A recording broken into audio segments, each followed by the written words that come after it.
Welcome back to Manila Uttarakhand channel.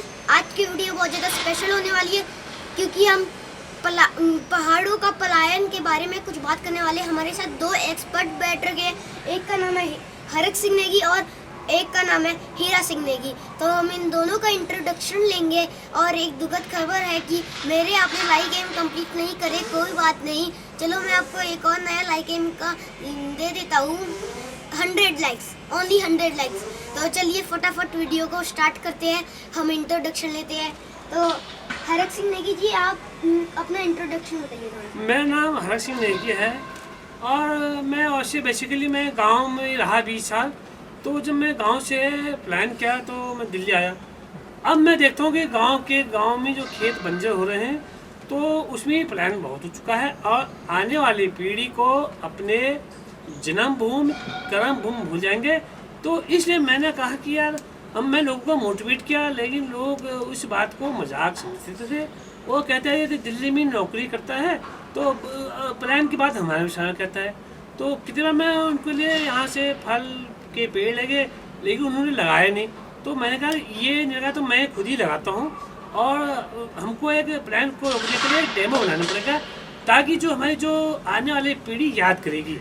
अच्छा, तो आप मतलब ये कहना चाहते हैं कि आपके पास रोजगार नहीं था तो पहले आप दिल्ली गए, फिर आपके पास बहुत सारी नेगेटिव सोच है कि गांव में कुछ नहीं होता और आपको ऐसा लगता है कि उत्तराखंड पलायन हो चुका है और वैसे भी वो पलायन हो चुका है और आपको ऐसा लगता है कि उत्तराखंड स्टेट से चले जाएगा क्योंकि वो पलायन की वजह से पूरा खाली हो चुका है। तो मतलब आपको बहुत सारे नेगेटिव लोगों ने बोला कि भाई गांव में तुम पेड़ लगा लो, जितना भी पलायन नहीं होगा बंदर और सूंगर खा जाएंगे। तो आप बहुत सारे लोगों ने बोला क्या? हाँ, मेरे को बोला।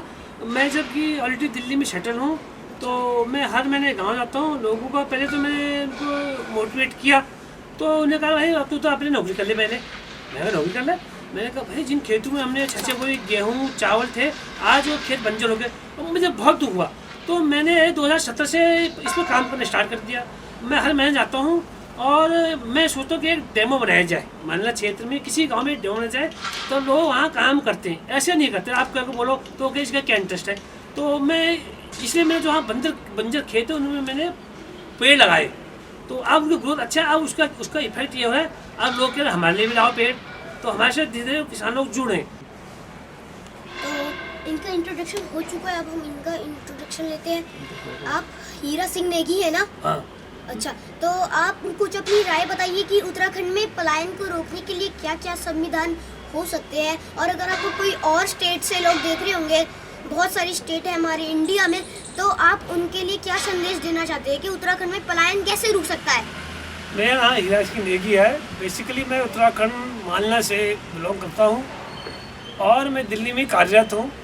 मैं गांव के पहाड़ देख के पलायन देख कर बहुत दुखित हूँ। गांव के लोग पलायन तो कहते हैं और करते कुछ नहीं है। तो उसके संबंध में आज मैं एक विचार परिचर्चा कर रखा है, पलायन को कैसे रोका जाए। पलायन को रोकने को हर कोई बोलते हैं लेकिन प्रैक्टिकली कोई कार्य नहीं करता है। तो मेरा एक छोटा सा मिशन है और छोटा सा कार्य हमने प्रारंभ कर रखा है अपने गांव मालना उत्तराखंड में कि लोगों को वहाँ पर पौधारोपण किया जाए। और उस सिलसिले में आप मैं एक छोटा सा और संशय में और सारगर्भित आपको वीडियो के माध्यम से बागवानी के बारे में बताऊंगा और बागवानी में क्या क्या दिक्कतें हैं, बागवानी में क्या क्या कर सकते हैं और बागवानी के बारे में विस्तार से मैं अब स्टार्ट करता हूं अपना आज का ब्लॉग मयंक नेगी के साथ। तो आपका ज़्यादा समय ना लेते हुए हम वीडियो को स्टार्ट करते हैं। पर एक अच्छा सा क्वेश्चन, यहाँ पे आई बटन है उस पर क्लिक कीजिएगा और आपको हमारी जो पुरानी वीडियोस है हमें वो आप देख लीजिएगा बागवानी के चक्कर में। और अगर गलती से मैं नहीं डाल पाता हूँ तो मैं डिस्क्रिप्शन पे डाल दूँगा, तो आप वहाँ से देख लीजिएगा। तो ज़्यादा टाइम वेस्ट ना करते हुए करते हैं वीडियो स्टार्ट। सो हीरा सिंह नेगी जी, आप मतलब गाँव वो उत्तराखंड में क्या क्या हो सकता है? वैसे उत्तराखंड के जलवायु बागवानी के लिए बहुत अच्छी है। बागवानी फसलें जैसे सेब, आम, आड़ू, अमरूद, लीची, नाशपाती, खुबानी, अनार, अखरोट, ये उत्तराखंड में सब हो सकते हैं। उत्तराखंड में जैसे मैं आज का ब्लॉग ले चलता हूँ, वैसे डिटेल में बताऊँगा तो घंटे लग जाएंगे, तो मैं शॉर्ट में बताऊँगा। आज का ब्लॉग होगा आड़ू पर। आड़ू कब लगाया जाए और कैसे लगाया जाए। आड़ू जो है शीतोष्ण क्लाइमेट का फल है। आड़ू, सेब और नाशपाती के बाद तीसरे स्थान पर आड़ू का स्थान है। आड़ू की उच्च ठंडी किस्में को पहाड़ों में क्षेत्रों में उगाया जा सकता है। उत्तराखंड के तराई क्षेत्रों में जैसे पंतनगर, काशीपुर आदि में साने पंजाब, सरबती, फलूडा रेड, प्रभात इत्यादि जैसी अब कम शीतल किस्में जैसे आड़ू के और कम शीतल किस्में के प्रजातियां आड़ू को उत्तराखंड राज्य के विभिन्न जनपदों जैसे उधम सिंह नगर, हरिद्वार, चंपावत, पौड़ी गढ़वाल, नैनीताल, टिहरी गढ़वाल, बागेश्वर, अल्मोड़ा, पिथौरागढ़ और चमोली के तराई क्षेत्रों में खेती की जा रही है। उत्तराखंड में 57.93 हजार मीट्रिक टन के वार्षिक उत्पादन के साथ आड़ू का अग्रणी उत्पादन है। इसके बाद पंजाब 31.32 हजार metric ton, Himachal Pradesh 8.04 metric ton का स्थान है। उत्तराखंड में आड़ू की किस्में के बारे में कब लगाया जाए, कौन से पौधे लगाए जाए, कितनी दूरी में लगाया जाए, इन सब के डिटेलिंग के बारे में मैं हरक सिंह नेगी से रिक्वेस्ट करूँगा। अभी आपने देखा कि ने बता दिया है कि आड़ू को कैसे लगाया जाए। अब हम अपना अगला क्वेश्चन पूछते हैं। जी हरक सिंह नेगी जी, आप मुझे ये बताइए कि आड़ू की कौन कौन सी वैरायटियाँ हैं और आड़ू कौन से क्षेत्रफल में सबसे अच्छा लगता है। वैसे तो आड़ू की तो बहुत ज़्यादा वैरायटी हैं, तो उसमें मैं उन वैरायटियों का नाम लूँगा जो पहाड़ में होगा और जो समतल और घाटी क्षेत्र में होंगे। तो हमारा तो मेन उद्देश्य उत्तराखंड के प्लान को अपना है, तो जो पहाड़ी एरिया में है और जो मैदानी क्षेत्र में है, मैदानी क्षेत्र और घाटी क्षेत्र का नाम बताऊँगा मैं, वहाँ कौन कौन सा लगते हैं। और पहाड़ी में जैसे पहाड़ी में हमारे मान लो पहाड़ एरिया है और जयराज है, पौड़ी गढ़वाल है, उत्तरकाशी है, ये हाइट पर है। और जो नीचे हैं जैसे ये वो है देहरादून है, रामनगर है, काशीपुर है, उधम सिंह नगर है। और जो घाटी क्षेत्र जैसे भिकियासैन है, चकोटिया है, मासी है, बैजरों है, और वो वीरोखाल के नीचे नया नदी है और शूशी वो घाटी क्षेत्र में आते हैं, तो वहाँ की वैरायटी अलग है। तो शीतोष्ण जलवायु में उगाया जाने वाला गुटीदार फलों में एक फल आड़ू है। इसका विशेष स्थान है। मुख्यतः शीतोष्ण जलवायु का यह फल है। और एक उपोष्ण जलवायु मीन्स गर्म स्थान, जहाँ गर्म है। गर्म में भिकियासैन है, जैनल है, मासी है, चकोटिया है, उधर से आपके ये वहाँ कोटद्वार है, उसके बाद सूची है, बैजरों है और थलीसैंड है। नीचे घाटी जो घाटी है, तो वहाँ कौन सी पेड़ लगेंगे उसके बाद में डिटेल बताएंगे। तो जो ऊपर लगेंगे उसमें मेन आड़ू है आपका फ्लोटा पिनस है, अलेक्जेंडर है, नेटक्रीन है, पैराग्लिटिन है। और आपने अक्सर देखा होगा जो पंजाबी ट्रैकर है वो रामगढ़ में है उनका मकान, वो उन्हें ये आड़ू लगा रखे, पैराग्लिटिन लगा रखे है, अलेक्जेंडर लगा रखा है, रेड जोन है। तो ये जो आड़ू है सबसे अच्छा जो आड़ू है अल्बर्टा है, उसकी बहुत ही अच्छी किस्म है। उसके बाद है फ्लोरिडा सन है। जो फ्लोरिडा सन की ये विशेषता है वो अप्रैल के 29-30 तारीख तक पक जाता है। उसके बाद लगाए आप शाइने पंजाब आड़ू। तो शाइने पंजाब आड़ू वहाँ लगाए जैसे रामनगर है, काशीपुर है, उधम सिंह नगर है, बैजरों है, शूसी है, ये गर्म घाटी क्षेत्र है, जैनल है, चकोटिया है, मासी है। तो यहाँ अब शाइने पंजाब आड़ू लगाइए। ये किस्म इतनी अच्छी है, इसको अमेरिका के कैलिफोर्निया राज्य से इसको लाया गया था और उसकी खेती पंजाब में हो रही है। और ये बहुत ही बड़ा आड़ू होता है, पीले और हरे रंग का होता है और खट्टा मीठा होता है। उसके बाद आप सरबती लगाइए। सरबती और प्रभात सहारनपुर उद्यान विभाग के द्वारा तैयार किया गया है। ये सरबती और प्रभात लगाइए आड़ू। और उसमें आड़ू में आपने कहा क्वेश्चन था कब लगाया जाए, तो आड़ू को अक्टूबर और नवंबर में आप खड्डे तैयार कीजिए। 1x1 1 मीटर चौड़ा 1 मीटर गहरा खड्डे खोद दीजिए और उसमें हम आड़ू को अच्छा। आड़ू लगा देते हैं। अच्छा, तो मतलब जैसे अगर हमने अक्टूबर के महीने में गड्ढा खोद दिया हाँ। और उसी महीने में आलू डाल दिया, तो मतलब आलू उगेगा नहीं? उगेगा, उगेगा, लेकिन उसमें हम क्या कहते हैं, हम अक्सर देखा जाता है आड़ू का हम लगा देते हैं। हम आज गए दिल्ली से गड्ढे खोदे लगा दिए, तो उसमें जो जीवाणु होते हैं, विषाणु होते हैं, वो जड़ को काट देते हैं। तो हम गड्ढे 3 महीने पहले खोद दिए, उसमें मेलाथीन और फोरेट तो केमिकल दवाई है, मेलाथीन है, डायमेथिन है। तो उसमें क्या होता है, उसमें दीमक होता है, और दीमक होता है और वो पेड़ के जड़ को काट देता है और पेड़ सूख जाता है, और लोग कहते हैं कि आड़ू तो होता नहीं है। तो हमें तकनीकी काम करना पड़ेगा। उसमें फोरेट मेलाथीन का गड्ढे खोद के एक आड़ू के पेड़ के लिए 10 किलो वर्मी कंपोस्ट खाद, वो भी गांव का सड़ा हुआ खाद, जिसमें वो कच्चा खाद में होगा, उसमें होगा कुरमुरा।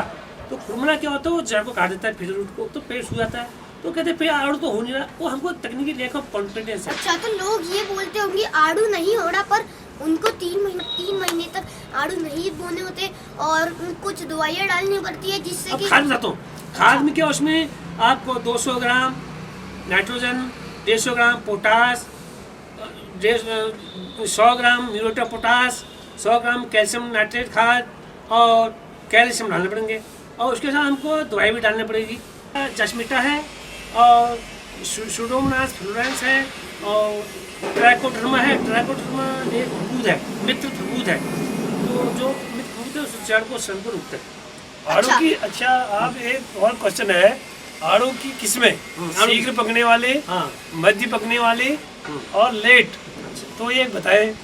और क्या क्या रोग आते हैं आड़ू में? आड़ू में एक तो सबसे अच्छा अल्बर्टा आड़ू है, उसके बाद फ्लोटा सन है, वो अप्रैल के महीने पर जाता है। उसके बाद शाइनिया पंजाब है, ये मई के अंत में पकता है।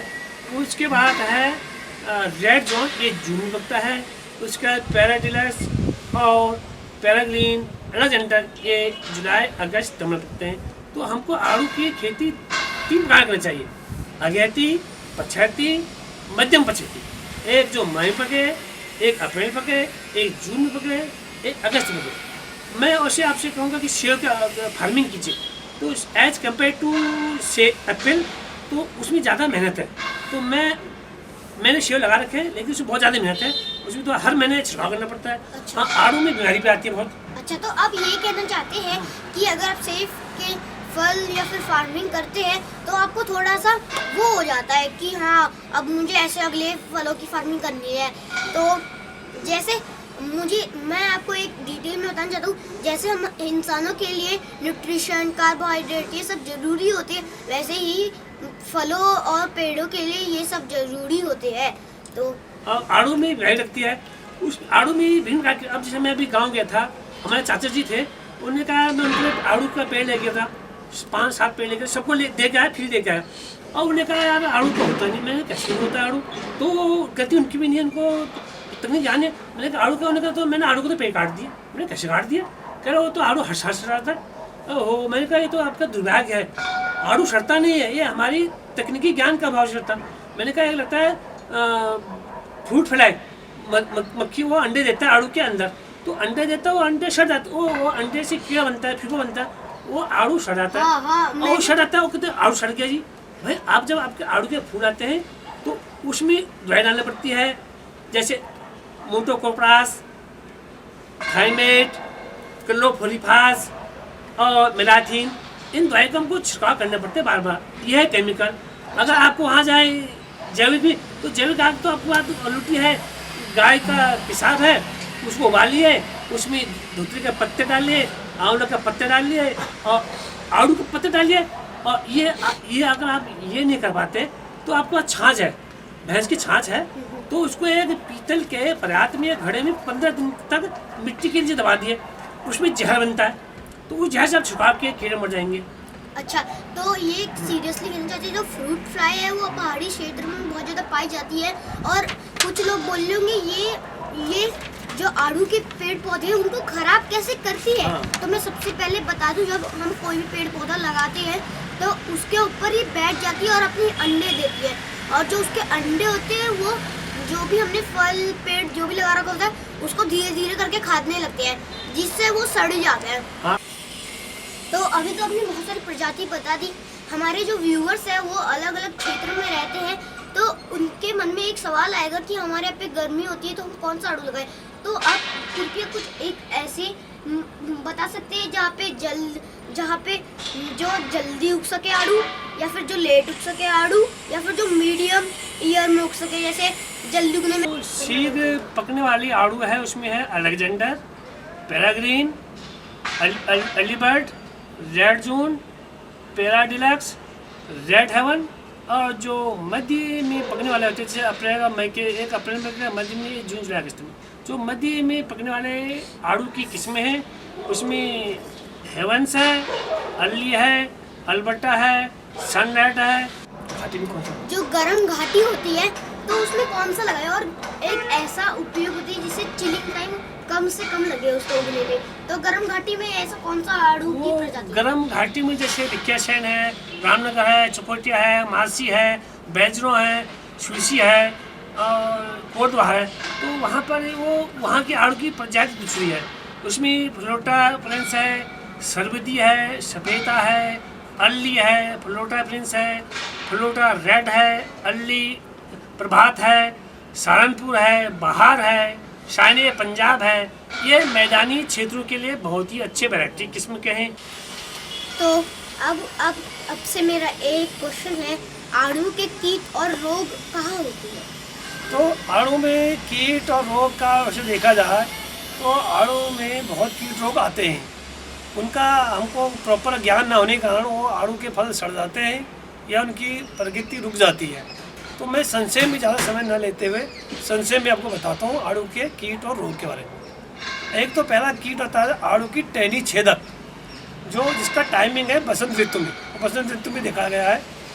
दूसरा है पत्ती मोड़ माहू, जिसको लीफ कर्ल एफिड बोलते हैं।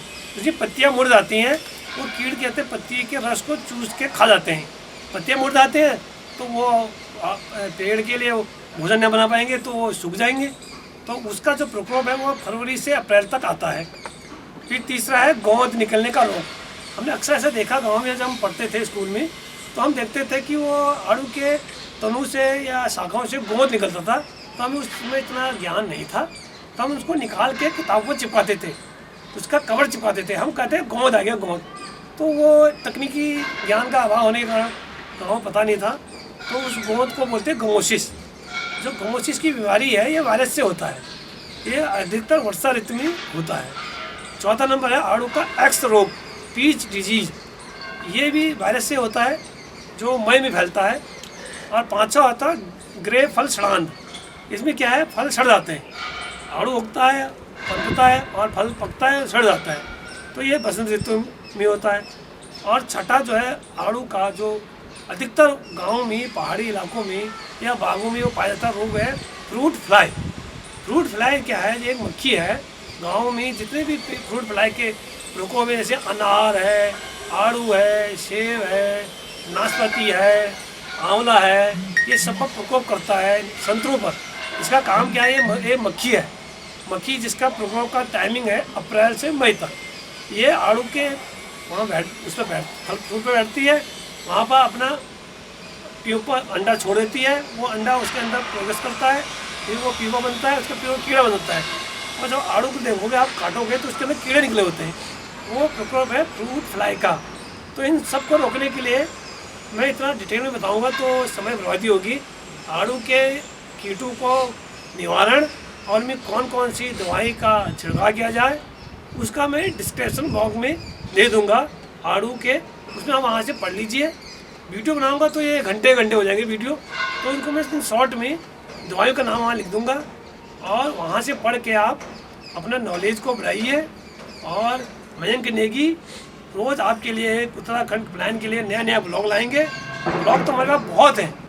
तो अब मेरा आखिरी प्रश्न है, आड़ू के पेड़ पहाड़ी क्षेत्र में कहाँ पे मिलेंगे? और अगर आपको पता है तो डिस्क्रिप्शन बॉक्स पे डाल दीजिए जिससे कि उनको पता चल सके। तो आड़ू के उत्तराखंड में 30 नर्सरी हैं जो गवर्नमेंट सर्टिफाइड नर्सरी हैं। 30 नर्सरी हैं, उनका मैं वीडियो के ऊपर आएंगे, उसका एड्रेस आएगा, एड्रेस कहाँ पर है। और अल्मोड़ा में, काशीपुर, रामनगर, उत्तरकाशी, मंसूरी, देहरादून, कोटद्वार, तो ये सारे वहाँ पर वो टेलीफोन नंबर भी आएगा, आप उनसे कांटेक्ट कीजिए और नवंबर से फरवरी तक, दिसंबर से फरवरी तक आलू के पेड़ लगेंगे। और ये सब हम डिस्क्रिप्शन पे दे देंगे, पर प्लीज़ हमारा लाइक एम कंप्लीट कर दीजिए 100 लाइक्स का, ओनली 100 लाइक्स का। तो चलिए, अब ऑन कर। तो वैसे तो मैं दिल्ली रहता हूँ, पर मुझे बहुत दुख होता है, मैं आपके सामने रिक्वेस्ट करता हूँ कि उत्तराखंड को छोड़ के मत जाओ। ये बहुत बुरी बात है, अपनी देवभूमि को छोड़ के जा रहे हो, वो भी कुछ पैसे कमाने के लिए। बहुत सारे रोजगार है गाँव में।